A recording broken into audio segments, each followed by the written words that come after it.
The music in this video was performed and recorded by myself. What's up ninjas, this is Ninjago Theory, and today I'm going to be doing something a little bit different. I've decided you've probably heard enough of me rambling on about my own theories, so I decided I'd check out some in the community. I'm just going to read out their theory, maybe paraphrase it, and just give my thoughts on it, how likely I think it is, if it's an interesting theory, and then at the end I'll give it a score out of 10 as well. So let's get started. Maybe I'll cue the intro actually, yes.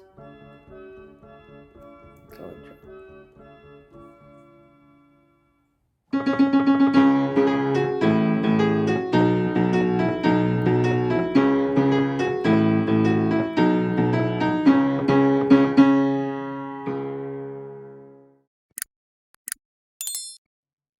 Alright, now that you're back, we'll get started with this first theory. I think it's just one sentence.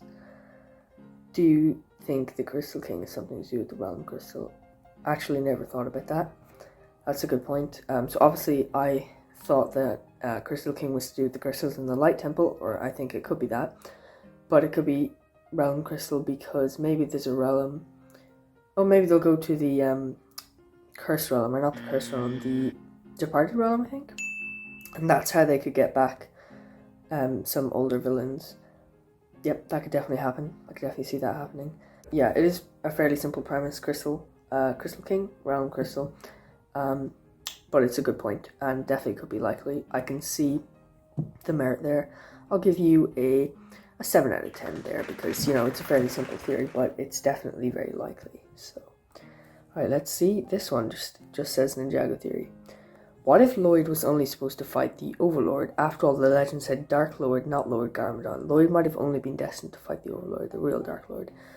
Yep, I think that's probably what it was supposed to be intended to be, really.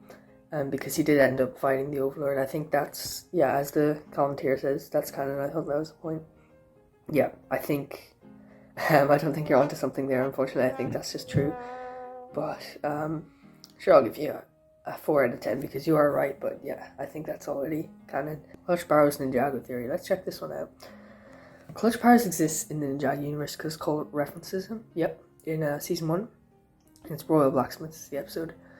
In Clutch Powers, you see a sword being forged that's supposed to be a powerful sword. Perhaps there's a sword of fire being forged to Sensu's father. Maybe. That's definitely interesting because you're actually bringing in other LEGO media there as well. Sorry, I'm a bit sick today, so that's actually why my voice is off. You just have to excuse me there. I'm not going to spoil anything, but there's a lot of evidence for this theory in the later seasons. Oh, okay.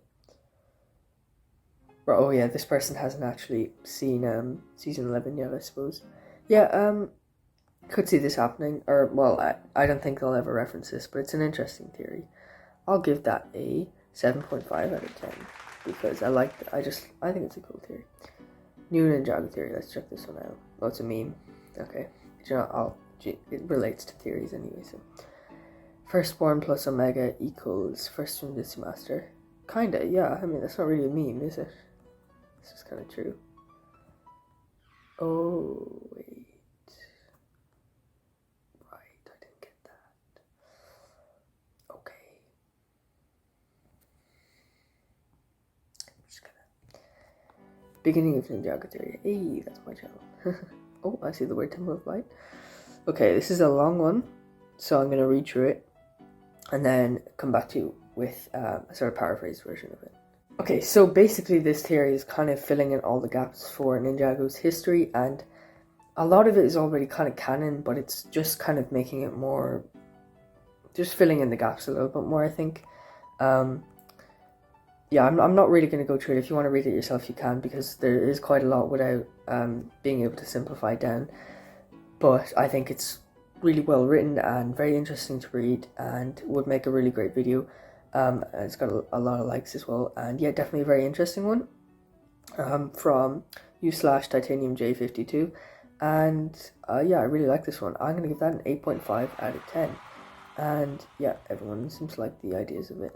Yeah, that's pretty much what they thought though. It is pretty self-explanatory, but it's also cool at the same time, so. New Ninjago Theory, 11 months ago. So yeah, obviously a lot of these are outdated. I think, yep, we're seeing this.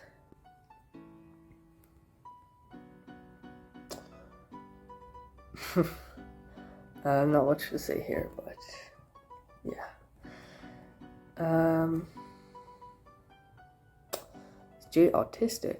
That's interesting. Alright, I'm just gonna read through this for a second and then I'll come back to you. Okay, so basically the evidence is blue is the color for autism.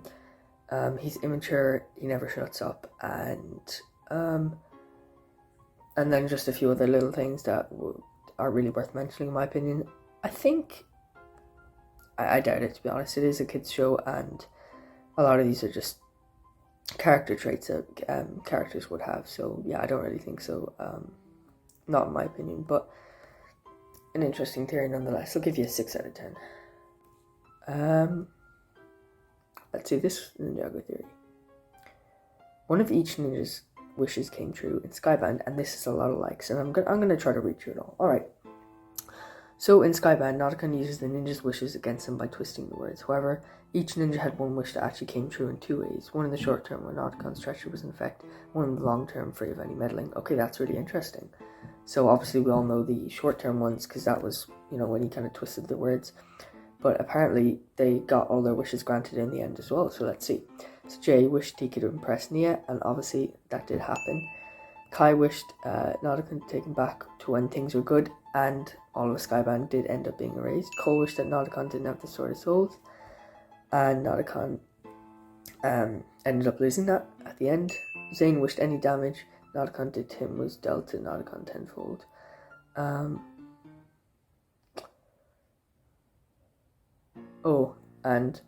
And yeah, everything that happens to Zane happens to Nautican. That's really interesting. Wow. Lloyd wished to be wise like Wu, and then in Hands of Time becomes a sensei. And Nia wished that Cole never used one of his wishes, and due to timeline being reversed, Cole and the other ninja have never used any of the wishes. Wow, that is a crazy theory. That is really, really good. That is... Ninjago fan,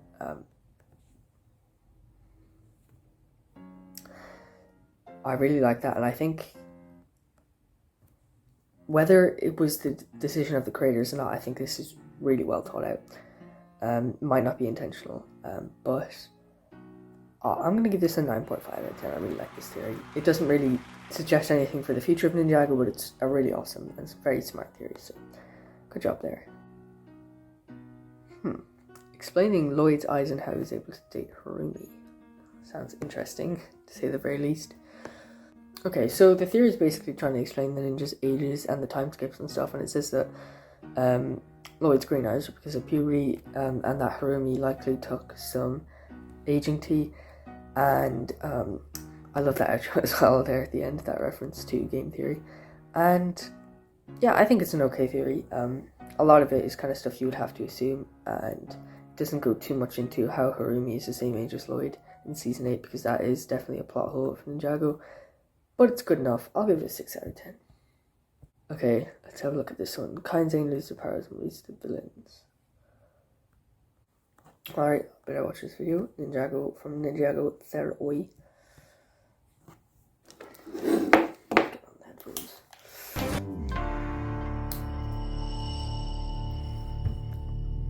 Okay, looks like this is made before Season 11.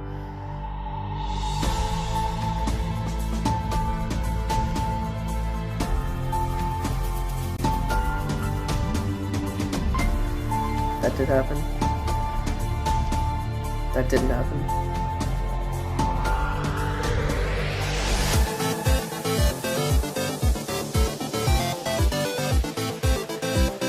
So yeah, they were right about this because Kai did end up losing his powers, and Zane didn't though. But they were close enough. I am excited for Season 11, yes. I actually like Season 11 a lot. So interesting Ninjago Theory. It was made before Season 11, so obviously I'm just giving my comments after. I mean, yeah, it did definitely look like Kai lost his powers from that clip, so not much of a stretch, but you turned out to be right, so I gotta give you the 7 out of 10 there for that. Although you were wrong about Zane losing his powers. Matt Pat should do a theory on Ninjago. I agree. Nothing more to be said there. Alright, let's have a look at this 2022 Venstone theory. You got a picture as well, which looks very cool. Oh, the picture's gone. Oh no, here it is. Oh. Okay, I can't read all that, but that looks really cool anyways. I can't read the content of it, but I'll give you an 8 out of 10 anyways, just for the beautiful artwork there. Very cool.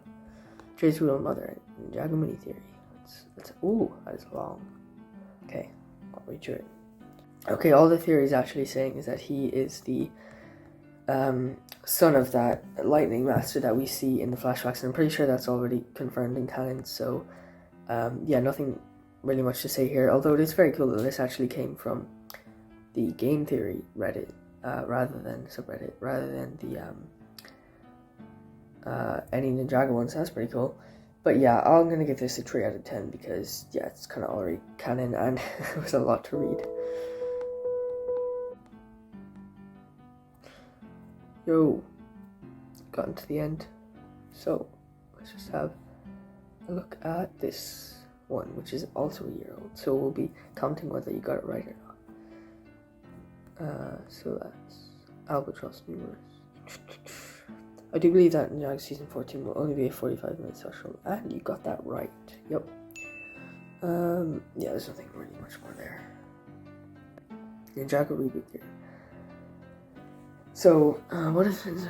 Okay, so they're talking about, when they say reboot, they're talking about Wild Brain. One is, instead of Lloyd being the reboot protagonist, it was, yeah, there's several reasons why this could be the case. Yeah, I don't think Lloyd is the main protagonist anymore. He definitely was the main protagonist for Wolfram. That was all centered around him, but he's kind of taken a bit of a backseat in the recent seasons. He did have a bit of a role in Season 11, and a bit in Season 12, a bit in Season 13, but it's all kind of backseat roles, you know what I mean? So anyways, let's look at why Nia could be. We give Ninjago acceptance from feminists. Yep. There's been no Nia season in the reboot yet, but she got Season 15, so yep, you're right about that. And she played big parts in all of the seasons so far. Yep, she had a role in Season 11, she had a role in Season 12, she had her role in Season 13 wasn't huge, but it was there. She didn't really do anything in Season 14, but she's also going to be in Season 16 a bit as well, because of everything that happened in Season 15, so I wouldn't necessarily call her the main character of the reboot, but it's an interesting theory anyways. 7.5 out of 10, I think. And we've gone to the end of all the theories. Obviously, if I really wanted to, I could search for a lot more, but this video can't go on forever, and I've been recording for like 20 minutes, so I hope to edit this down to maybe about half of that, but yeah, don't forget to leave your own theories down in the comments below. What did you think of any of these, and what did you think of this style of video? Do you think you'd be interested in me actually making a subreddit for people to put their theories?